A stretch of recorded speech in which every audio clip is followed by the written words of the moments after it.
আসসালামু আলাইকুম আন্টি। কি হলো বাবু, তুমি হাত দিয়ে মুখ ঢেকেছো কেন? আর লজ্জা পাচ্ছ কেন? কারণ আমি কর্নারের দিকে তাকাই না। এই পাগল, এটা তো আমার আম্মা। আমার আম্মাই তো আমার একমাত্র গার্জিয়ান। আম্মাই তো তোমার সাথে আমাকে বিয়ে দিবে। তুমি? আম্মা, তুমি ওকে চেনো নাকি? বাহ, তাহলে তো ভালোই। এখন তো আর আমাকে ওর সাথে বিয়ে দিতে কোনো সমস্যা নেই, তাই না? বিয়ে তো দূরের কথা, তুই ওর ধারে কাছে যেতে পারবে না। এদিকে আয়। মানে কি আম্মা, তুমি কি বলো সব? ঠিকই বলছি। প্রয়োজনে আমি আমার দারোয়ানের সাথে তোকে বিয়ে দিব, বিশ্বস্ত, যে কিনা তোর খেয়াল রাখে, যাকে বিশ্বাস করা যায়। আর এর তুই কি বিয়ে করবি? এ তো তোকে আজকে বিয়ে করবি, দুদিন পরে ছেড়ে দিবে। আম্মা, তুমি কিন্তু আমার বাবুকে অপমান করছো। This is not fair. আরে ওর মান থাকলেই তো আমি অপমান করব। আর তুই তুই কাকে বাবু বলছিস? সে তোর একার বাবু না, সে পাড়া মহল্লা সবার বাবু। কি বলছো? ঠিকই বলছি। তুই বাবু কি করেছে শুনবি? বলবো, শুনবি? তাহলে শোন। হ্যালো ম্যাডাম, কিছু অর্ডার করবেন?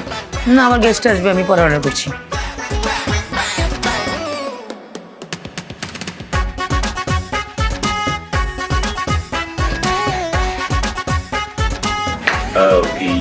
আন্টি, আন্টি আসসালামু আলাইকুম।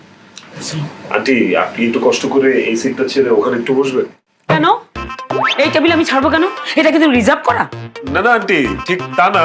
তাহলে এখানে বসে খেলে কি বিল দিতে হয় না? না না আন্টি, সেটাও না।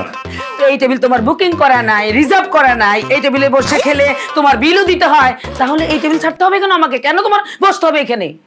আন্টি, এই টেবিলটা তো একটু কর্নারের দিকে, আলোটাও একটু কম, আমরা দুইজন একটু নিরিবিলি সময় কাটাবো, সেই জন্য আর কি আপনাকে। তো নিরিবিলি জায়গা খুঁজতে তুমি এখানে আসছো কেন? তুমি রিসোর্টে যাও, তুমি গেস্ট হাউসে যাও। এখানে তো মানুষ খাইতে আসে, হ্যাঁ, চিপকা চিপকি করতে আসে না। আর এই যে মেয়ে, তুমি এখানে তো মানে তোমার কোনো লজ্জা শরম নাই? এমন একটা ভণ্ড ছেলেকে নিয়ে আসছো যে সে কিনা চিপা চাপা খোঁজে হোটেলের মধ্যে, রেস্টুরেন্টের মধ্যে। সেটা আমাদের পার্সোনাল ব্যাপার, আপনাকে বলতে হবে না। দেখেন আন্টি, যা বলবেন ভাইবা চিন্তা বলবেন, মুখ সামলায় বলবেন।